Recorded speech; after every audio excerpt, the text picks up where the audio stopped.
guys, in this Geometry Dash video, what I'm going to be doing is help you guys to make a better level in your Geometry Dash.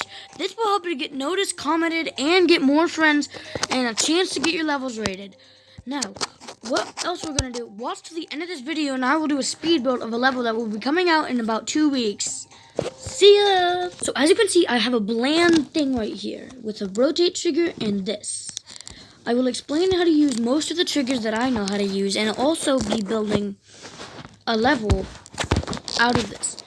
The first step before we get into any triggers, any jump orbs, or custom objects, remember to change your background to a nice, if you want a demon, red and black. If you want a nice level, maybe purplish, and a little like something. I'm gonna go for the purple style, just because I feel like it's a really good style on Geometry Dash now. So now we have this level. This is what it looks like. Now, you saw the rotate trigger work, so yeah. That will be the first trigger go on after we go through the background. Choose a really relevant background, kind of like the Hexagon Force background. And just choose a cool ground. It's your opinion, you really get to choose. We're just going to go for Hexagon Force style today. Oh boy, that's a lot of talking. Okay, so what we're going to do next is we're going to show you how to use all the triggers. I do not know what this is for. Hold on, let me see something actually.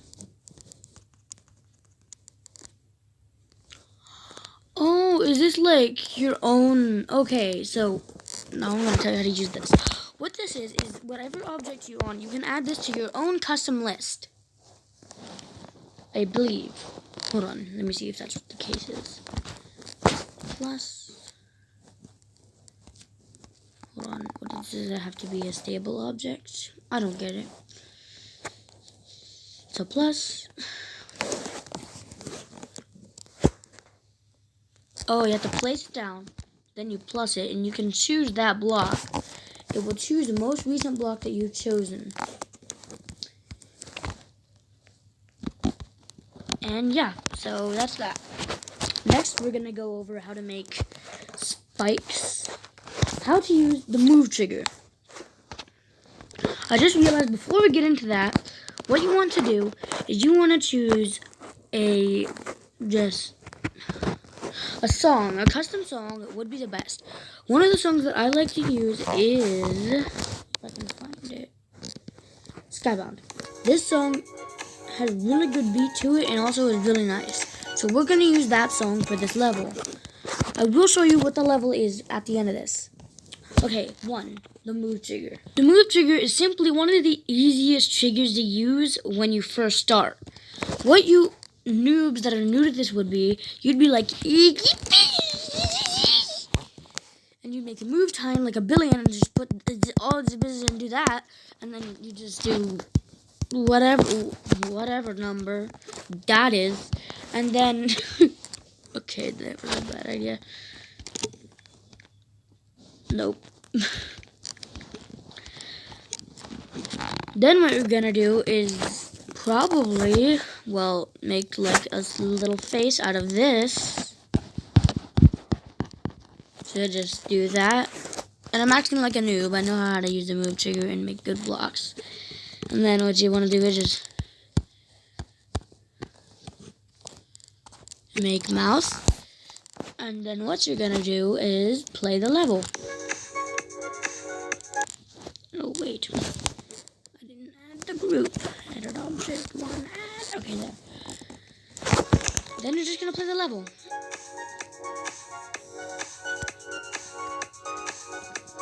And that's what your level will look like. Now, no one wants that. So let's get rid of this. I like how when you go back, it's cool. It like instantly, it like goes back and deletes it from like in a snake formation. I like that. Anyway, how to properly, like a boss, use the move trigger is what you're going to do is you're going to Okay, so once you've done that, you want to know how to use the move trigger, right? I'm just gonna plug the Coke Block. Anyway, the reason I named this channel Coke Block, by the way, is because my Geometry Dash account's named Coke Block. So, once you're here in the move trigger settings, you mainly do not want all this easing. Now, you want ease in / out, and then we're gonna target group ID, we'll say 4. Now, you can keep the move time 10, but it's best if you have the move time be this. If you don't know what move X means to go forward. This is how many blocks it will go backwards. This is how many blocks it will go forwards. So, in every 10 is 1 square. Same goes with move Y, which I'll be talking about in a moment. So, the move Y trigger it's like another scroll wheel, but never click block to player Y, because it just goes yeet. It just follows you. See, right here it says 10 points equals 1 grid step. So, Y, x-axis means like down, like the direction that this is going. Y means up and down. So, this will be going up 30 blocks. This will 3 blocks. This will be going down 50 blocks. Or 15.5 blocks or whatever. So now let me show you a little level I'm gonna make with it.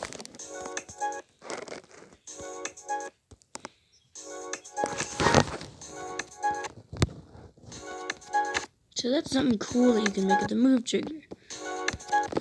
Now since it's difficult, I'm going to do this.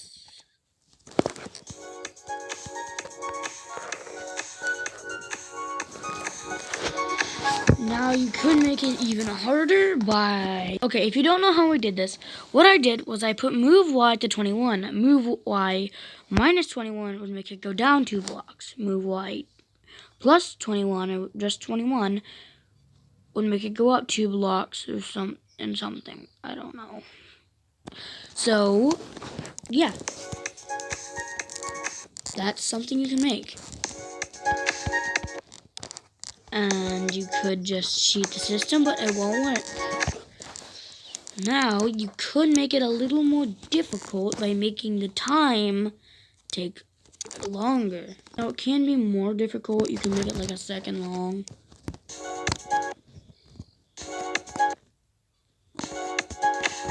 Like that. So, that's the move trigger simply.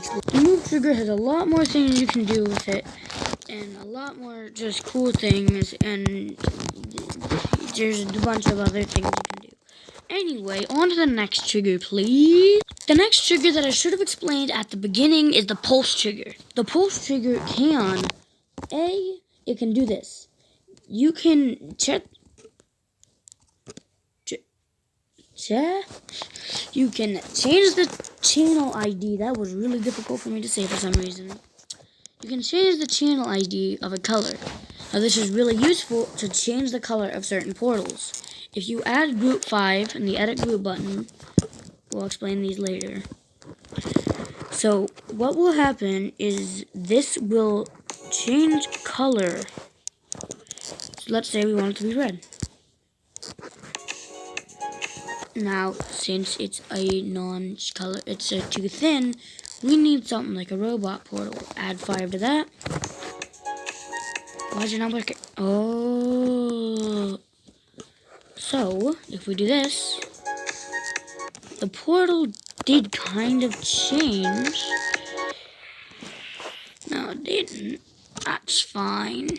Eventually, the portal will indeed change. Just like that. And that's just something really cool I wanted to show you guys. You can change the color of any portal. That is a really neat touch. So somebody would be thinking, oh, it's a robot portal. Wait, what? It's still a robot?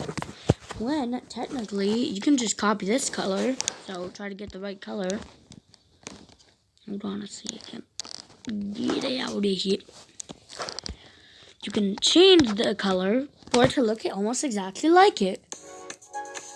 So that's the ball portal, and this is the robot portal. They look nearly the same. I think what you gotta do is this. Now they look Gucci anyway. Next trigger, please. Goodbye. Next trigger we're going to be going over is the color portal. This will color anything that you choose it. I know I didn't go over the pulse all the way, but these are pretty much the same thing. These are pretty much the same thing, so I want to know what the other.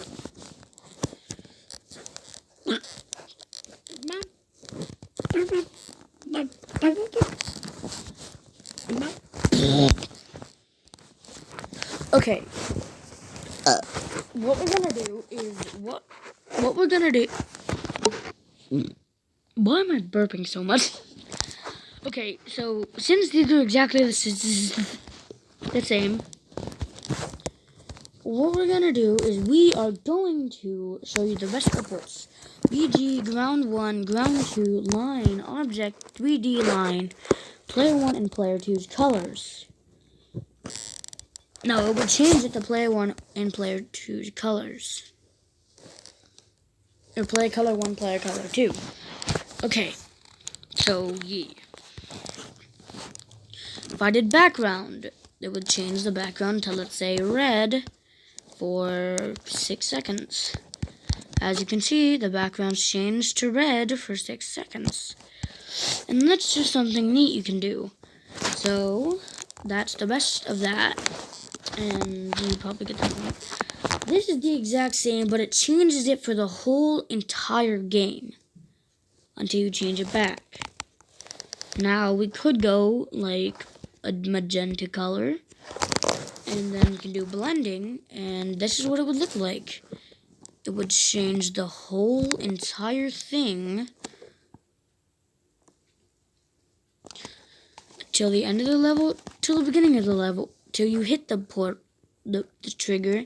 I will be going over other things other than triggers. Next trigger, please.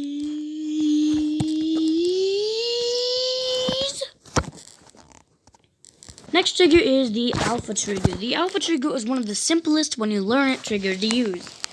Fade time. Okay, I haven't explained what fade time means. So fade time, if you took a 10-second fade time and the opacity was 46, let's say we made this jump orb have the group ID 6 on it. That would mean that it would eventually, if you keep looking, it will eventually fade away. There is a couple cool things that I'm not going to show you about the move trigger. Now, if we made this alpha, let's say, it only takes 2 seconds, it will fade, and what if we made it opacity 12, 8.8 seconds? So, what you could do is to make a neat looking exit when you hit an orb. It could be like this.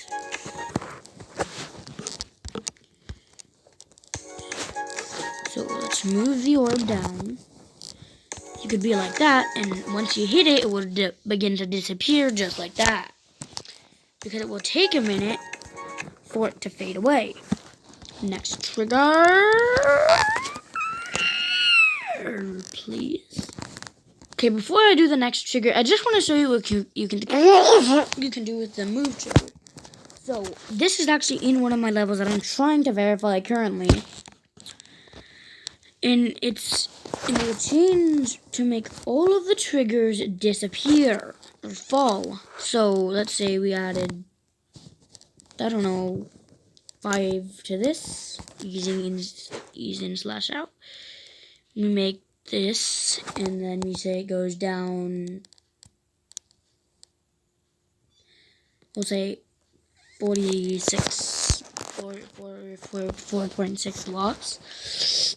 And then all we gotta do is add 5 to this, and then what you can do is you can move this, you can copy this, and then make it 6, add 6 to this, and watch what happens. Okay.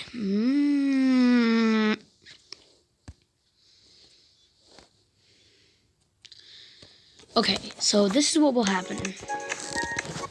Now, here's just a better example. They'll disappear when you hit them. I'm going to show you a better example of somebody using this. This is my own level. I made this. It's really nice. I like it a lot. Okay.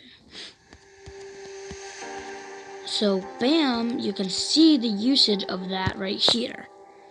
They will all eventually disappear when you hit them.